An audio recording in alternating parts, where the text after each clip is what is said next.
What's going on, everybody? I'm your host, Terrence Pitts, aka Pitts. Pitts and Push Sports Talk Radio, Bowie TV, Pitts Sports Zone is going down. You already know what it is. Through the Eye of the Tiger, myself and Coach Bernard Clark Jr. What's going on, Coach? Not much, man. Just maintain the ready for this game. How you doing? I'm good, man. I'm doing good. Last week was a bye week, Yes, So what? yes. Tell me what you did during your bye week. We got a W.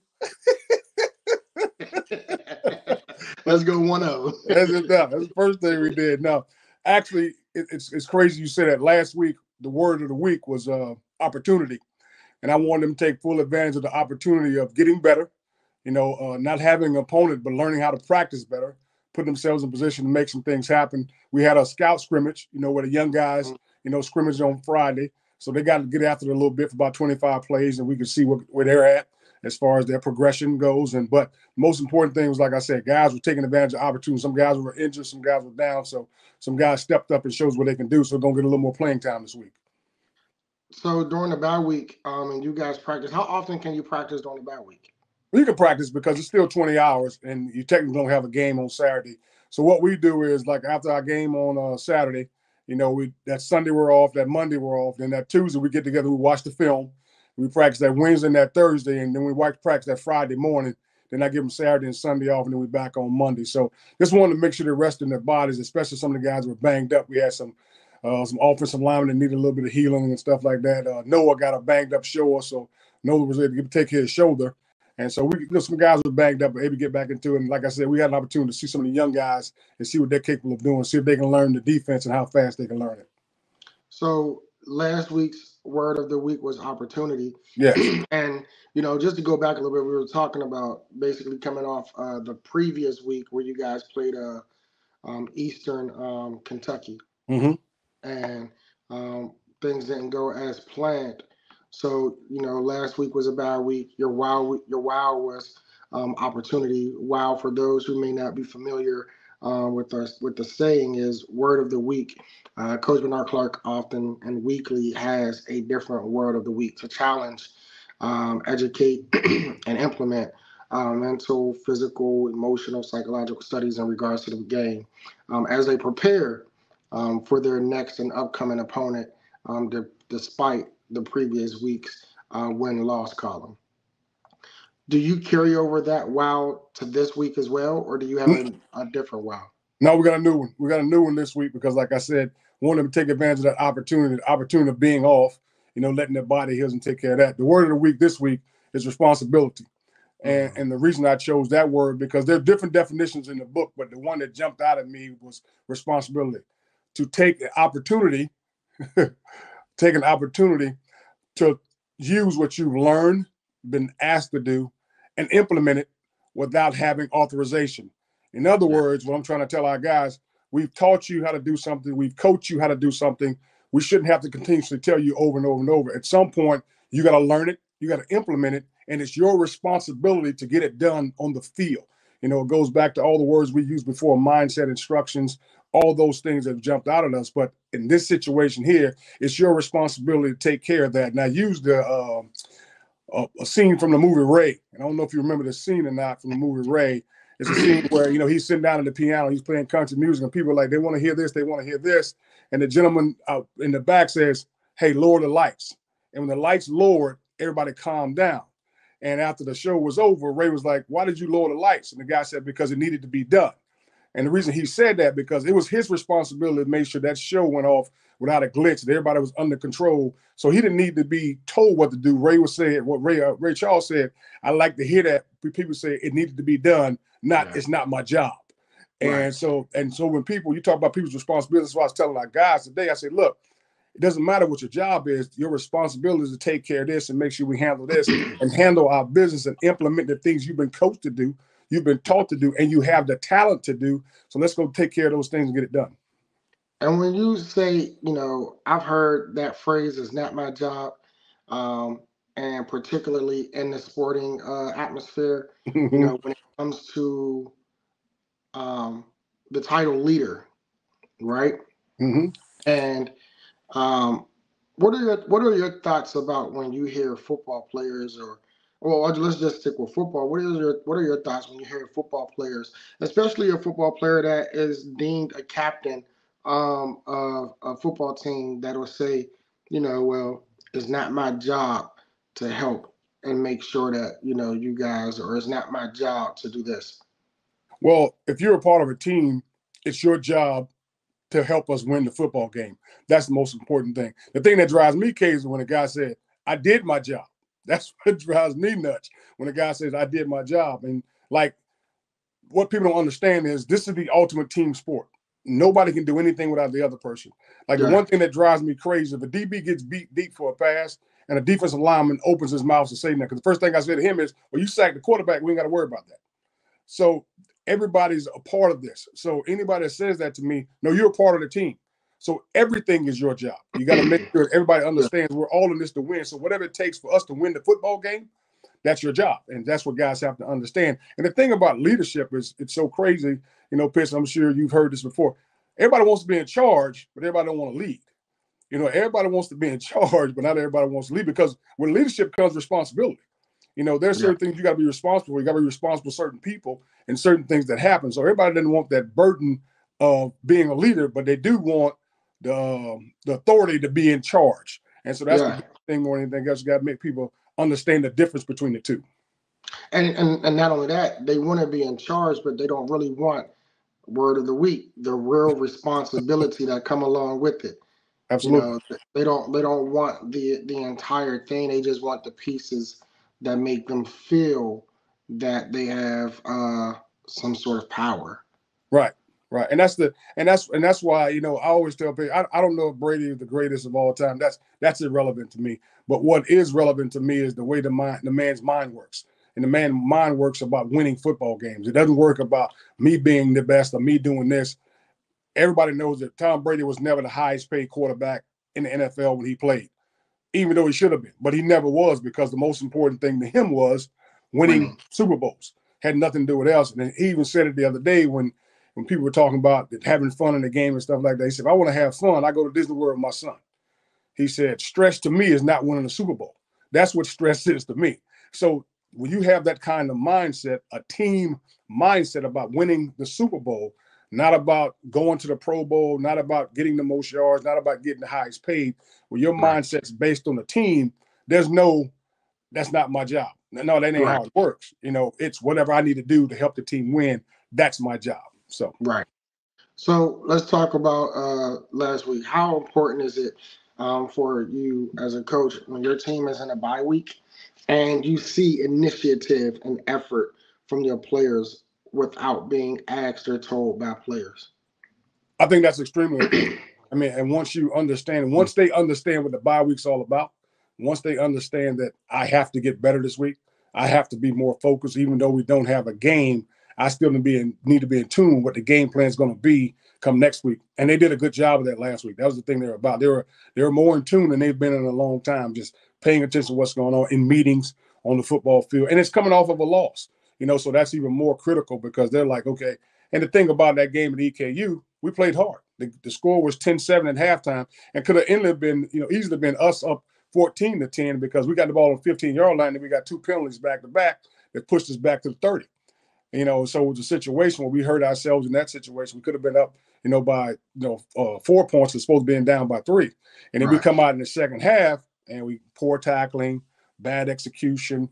We get the ball down to the 1-yard line, we throw an interception. So there are things that happened in that game where we weren't focused on what we needed to be. So coming off of a loss and coming into a bye, it's even more critical, because you want to make sure the mindset is where it's supposed to be at. And these guys understand that not only do they have an opportunity to get better this week, we just let the opportunity slip away by not getting better and doing what we need to do during game time. Talk about the way that an environment, especially a home game for an opposing team, with you being the away team, when you get an interception in the red zone, let alone a 1 yard line, the way the momentum swings in favor, especially a home team. Oh, big time. There's no doubt about it. And people don't understand, it doesn't matter when you get a turnover. Turnovers are bad. Even Yeah, when guys like they're throwing the ball up at halftime and they end up getting picked. That's bad, because like you said, momentum is shifted, because that team's mindset is we just took the ball away from you. Yeah. The stands, the fans' mindset is, oh, we just got the ball. It doesn't matter when the situation happened. If it's on a punt, and some people say, well, that was just as good as a punt. No, it's not. It's not as good as a punt because it's a turnover. You can't. I don't care how far down the field it is. You just gave that team the attitude of, we got a ball. We got to make sure we're punching in. We got to put ourselves in a good position, as opposed to punting it to them and saying, oh, it may be bad field position. That's what people don't understand. When it's a turnover, if it's a turnover and they catch it at the 10-yard line, man, we just got a turnover. If you punt it to the 10-yard line, you got great field position because it's the mindset of the team that you're going against. And when you do things like that and you turn the ball over, it's like you said, the fans are in tune now. They're excited about it. And that offense is like, man, we got to do something to make sure that this doesn't go unwavered, with our defense, with our defense doing what they need to do on the field. Now we got to make sure we take care of business and punch this thing in the end zone. Right. And the other part about that is it's a difference in emotional swing as well, right? Absolutely. Because the difference in the emotional swing is you punting it to the 10, the fans isn't happy. No. You getting an interception at the fans are happy. So there's a difference in the support that the team has behind them as well in those two scenarios. Absolutely. Because like you said, if it's a punt and we down it on the 10 or they down on the 10, their mindset is, man, we're already back to the 10-yard line. But like you said, you're going in for a touchdown and they intercepted on the 10.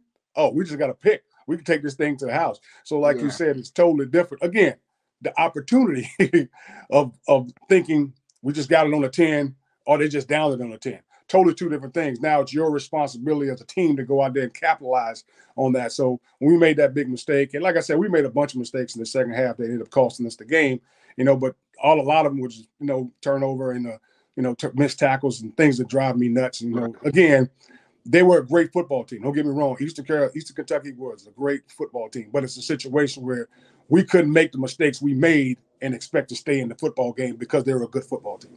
Right. Last week's opportunity with, being able to rest, relax, and re-energize themselves for this coming week, being a responsibility of now, resetting, going into this week against Delaware State. Absolutely. And it's a home game that you guys are hosting. So talk to me a little bit about the opponent and some of the things that you feel that they do well, that you're keeping an eye on. Well, the best thing the thing they do well, the thing they do well is they run the ball well because their quarterback is a phenomenal player. And he's phenomenal with his legs as well as he is with his arm. And he's still a young guy, so he doesn't throw it, with the preciseness that he does. But when he sees an opening, he breaks, he runs well. They're 1-4, but they're not a 1-4 team, if you know what I mean. Running backs are good. Running back has real good speed. He's a transfer from Lafayette. My man's about 235 pounds, about 6'2". About 6 foot, 235, and he runs hard and he runs downhill. The offensive line averages about 6'3", 6'4", about 290. And they got a receiver who's about 6'1", and he's about 185 pounds. He catches the ball well and does a good job. So they have a great offense, but they also have a defensive tackle who I think is tenacious, gets after it. He's probably about 6'1". He's about 265, 270. My man has a motor, and he goes all day long. They got a group of linebackers that are pretty daggone. They have pretty good speed. So they're a good football team, and they're solid special team. Their punter is also their kicker, who's also their field goal kicker.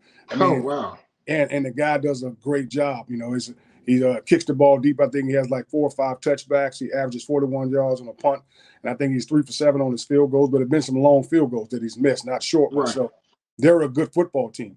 They get after it, and Coach Lee Hole does a good job coaching them. And again, the last time we played these guys back in 22, they beat us, and we went there. So that's in our mind too. And plus, they're homecoming. So of course they're coming in thinking, okay, why they have us as homecoming? It kind of just felt that way. It wasn't like we were like, hey, let's make Dale State homecoming. No, that had nothing to do with it. It just kind of felt that way. That's where they want to put homecoming. So it's one of those things. So that's an added incentive for them. So we got to make sure we overcome that, and we overcome that incentive because their mindset's coming in. Oh, they think we're a homecoming team. You know how people think about homecoming. So we got to make sure we're on top of those things and make sure we don't get a letdown, just because it's homecoming for us. Right. Yeah. Anytime you have an opponent on your homecoming schedule, automatic thought process is this should be an easy win. Yeah, and it's not. Trust me, that is not what we're thinking. I mean, Right. again, even though they've lost some games, but they played Hawaii tough. I mean, the score was 14-14 at halftime. They played Hawaii tough, and they went up to Campbell and they put up 41 points against Campbell. So they've done a good job. They put up, I think, they lost 28-17 last week against St. Francis. So this is a good football team. They move the ball well. Defensively, they do a great job of stopping people. The defense coordinator is a great guy. The head coach is a good guy. Like I said, and we've given them an incentive. So we got to make sure, Right. we do what we need to do and do it early. So it sounds like this week definitely is a week where sound and short tackling is, as it is every week, a priority. Mm-hmm. But even more so this week when you talk about, a 6 foot, 230 plus power running back going downhill, you Yes, know, yes. And he's that's coming. And again, and the other guy that's, like I said, he's elusive, does some great. That quarterback, number 5, my man's an outstanding football player. He does a good job of making people miss. He's second on the team in rushing. So uh, it's one of those things. So we got to make sure we stay in our rush lanes as a defensive line. We got to be disciplined enough to stay in our rush lane. We got to make sure we know what our responsibility is. Again, right. the word of the week, and that's why the word of the week is there, because we got to do our responsibility in order to maintain what we need to do against this team. Yeah. Contrary to what happened with Eastern Kentucky, what are you looking more forward to this week from your offensive unit? Offensively, we want to get our run game going. That's always, you and I talk about that each week's pits, and we got 3 outstanding running backs that we feel real good about, and we want to make sure we get that going. The crazy part is we lost Hayden Barron. We lost Hayden, one of our best offensive linemen, so that's a tough situation. We've been moving the offensive line around a little bit to see if we can find a fix there. So that's one of the situations. Our tight ends, they have to come into the mix now when it comes to blocking, make sure we keep a more steady line up front. Want to protect Chicken. We want to make sure we're protecting him. They do a good job of getting after the quarterback. Want to make sure we give him a nice pocket. He's been getting hit a little bit too much lately. I'm not real happy about it when he's been getting hit. He's been getting the ball off, but still, hits hurt worse They than add up. sacks. They add up to a body they're as worse. well. Yeah, they're worse than sacks sometimes. If you hit a guy hard enough, they're worse than sacks. So I want to make sure our guys understand the importance of protecting our quarterback and getting our running game going. It's important to get the running game going. And, we're always going to try to get the receivers involved. But to me, the most important thing is you can get that running game going and receivers can get involved. Talk about the importance of, and this is a conversation that I've been having a lot of in regards to football in itself. When you have an offensive line, and within the offensive line, that's one of the units in the sport where chemistry is of most important, right? If you have no chemistry on the offensive line, um, it's very hard to get a lot of things going. So if you can you just talk about the importance of an offensive line, whether you're dealing with injuries, whether you're dealing with poor play, or it's just not getting it done, especially with a new unit or a fresh group. Like you guys had to deal with last year, offensive rotation because you guys were ailing at that position. You had a great week, then you lose one, then the next week you'll lose another one. So can you talk about the importance that the importance and the chemistry that the offensive line needs to have in regards to successful game planning and positive yardage within between the game? Well, all those things come into play that you talked about, but the most important thing is when it comes to game planning, because if you have an offensive line that you're not 100% sure about, then you don't know if you can slide protect, you don't know if you can man protect, you don't know if you can zone protect when it comes to protecting the quarterback. And what can I run now? Can I run a counter? Can I run inside zone? Can I run duo? What do you do better than you did before? Like I said, we lost Hayden. Hayden's a big part of our offensive line. And we Right. lost some guys early on, and now we're getting those guys back. So we're trying to put those pieces back together without Hayden. So we got this guy here and this guy here, and we're getting some other guys that were injured. We're getting those guys back. So now we got to put this guy in there. So it's like you said, that was the great thing about last week, being able to get ourselves ready for that situation because we knew that we had to put some new pieces into the offensive line. But when it comes to the continuity of the offensive line, probably the one thing that jumps out of me and something that the listeners will understand is if you remember the 2020 Super Bowl, when the Chiefs lost 2 of the starting offensive linemen, Yeah. and it just wasn't the same. If you notice, the Buccaneers were killing them. They were sacking. They were putting more pressure on. Yeah. And they weren't even blitzing. Oh yeah, they were putting more pressure on Patrick Mahomes than they ever had before, just with the front four. And they were getting Yeah. after him with the front four because they didn't have that same offensive line that they had all year. Two of those guys went down, I think, in the Mm-hmm. AFC Championship or right before the Super Bowl or something like that. Yep. Those And guys one went, went down in the Super Bowl. and they couldn't rebuild because now you got guys, even though you have professionals and even though you guys have guys that are good football players, they haven't been playing together. And a lot of times, like you said, when it comes to the offensive line, that cohesiveness is extremely important, that they play together, they rally together because they're on the same page when they do those things. So that's probably the best way to put it, because you notice the next year when they got them back, they won a Super Bowl. Then the next Right. year they won, because that offensive line is extremely important. That's the one thing that probably drives me crazy when people say, when Tom Brady was at the Patriots, he won 6 Super Bowls. Yeah, so did the offensive line in front of it. So no one talks about that offensive line that won 6 Super Bowls. They talk about the quarterback, which is the most important position on the football field. Don't get me wrong. But at the same time, if you don't have a cohesiveness with that offensive line, it's going to be tough to win football games. And I mentioned that, and I say that because on another show that I was a part of, that pertained to the Steelers, that's been one of my biggest things, and trying to just get and I'm understanding that there's a difference between people who watch football and I mean who are fans of football, and Mm-hmm. then there are those who actually watch it, they understand it. And they don't just understand it from a win-loss perspective. They understand it from, it's not just 11 on 11. There are certain things that these 11 individuals are supposed to be doing.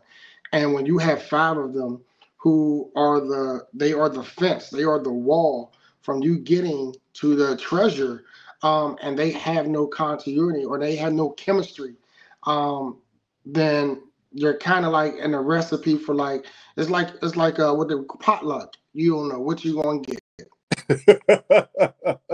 You don't know if you're 100%. gonna Yeah. you don't know if you're gonna like it. You don't know if you're gonna love it. Yeah, Sometimes you might get a surprise in a potluck. and you don't know who cooked it. And that's that's the other issue. You don't know who the Yeah, chef is in this situation. So you're 100% correct. There's no doubt about it. And like you said, it goes back to people that actually are fans of football and people that actually watch football. And it's one of those things where I always mess with my buddies in Tampa because they're always talking about this coach can't do this coach can't do that. I said, guys, what it boils down to, there's 2 things that every man in America can do. He can grill, yes, and he can coach football. So I get it. It's one of those things that every man in America thinks he can coach football, which is fine, but it's not easy. And it's not the coaching I'm talking about that's difficulty. What I tell people all the time, it's not that. What's right, difficult about coaching is dealing with personalities. And I'm not just talking about personalities on the football field.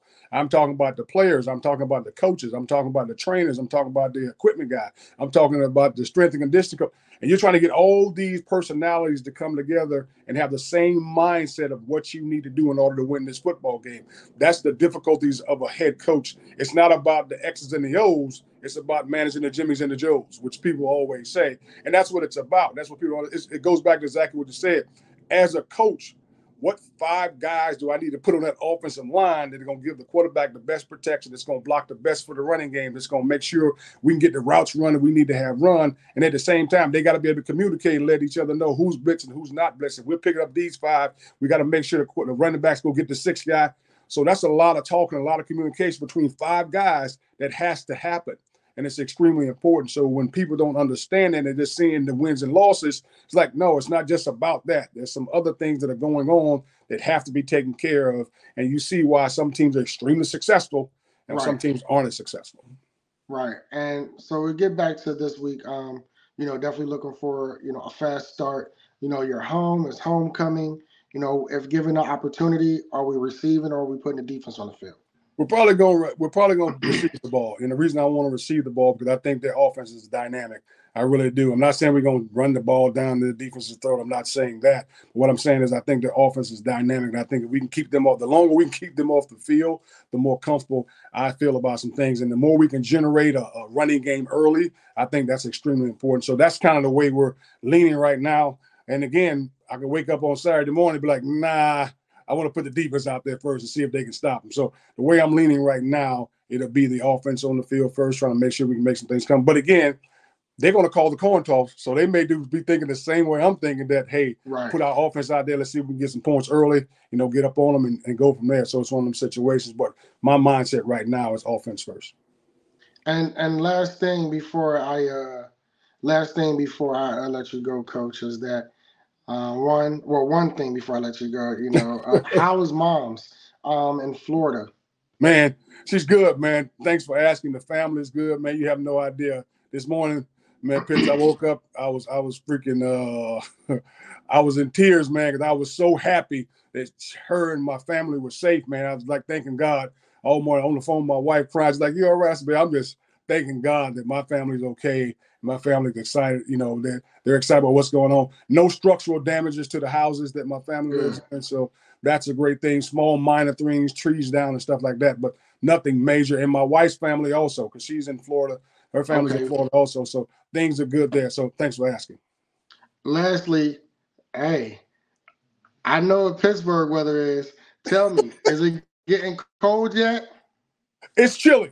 It's chilly. It ain't getting cold yet, but you know how I feel about it. If it get 50, I'm going out in a sweatsuit. So I got on sweats. I ain't trying to walk out there in no shorts no more. The shorts days are over. I can tell you that right now. Only time I You at wear the top shorts, of a hill. I walk from this. Only time I wear shorts is from the car to the workout area. Once I go in there, workout, lift weights, that's all the fur I walk when it comes to shorts, man. It's just, how I am when it comes to cold weather. And it ain't just cold in Pittsburgh, it's dark. It ain't no sun. That's the bad thing about Pittsburgh. There's just no sun. Don't say my city like that. Don't Hey, say my city like I, that. I tell you what I tell you. I love Pittsburgh, man. There's no other place to coach football. This is one of the greatest cities when it comes to sports. They're outstanding, man. But the weather's just horrible. And you keep forgetting, I'm from Florida. So any guy from Right. Florida, I know we got Sunny hurricanes in Florida. Florida, but we got that sunshine. As a matter of fact, the crazy part is a lot of people after the hurricane, they're showing the sun out. The sun's out and everything's beautiful. They got trees down, but the sun's out. And everything's fine even after the hurricane. So that's crazy. Well, I appreciate you, man. I'm glad that you and mom's family is safe. Praying for those in Florida who have Absolutely. issues, who have structural damage. Praying for their spirits and safety. And coach, it's Absolutely. game day Saturday. Delaware State coming to Pittsburgh, Pennsylvania. Hey man, we got the Hornets this Saturday, man. We want to make sure we get things going early, and do what we need to do. And let's go, Bobby Mo. Y'all heard it here, man. Me and Coach Bernard Clark Jr., aka Through the Eye of the Tiger. I'm your host, Terrence Pitts. Pitts and Foot Sports Talk Radio, Pitt Sports Zone. Bowie TV is going down. Listen, me and Coach touch base back in on Saturday morning before the game. Hey, it's homecoming. I know they better be turning up on campus. Hey man, it better get loud and crazy. And I see you at 11 a.m. on Saturday. 11 a.m. sharp. I'll at you, Coach. Thank you guys and enjoy the rest of y'all Thursday evening.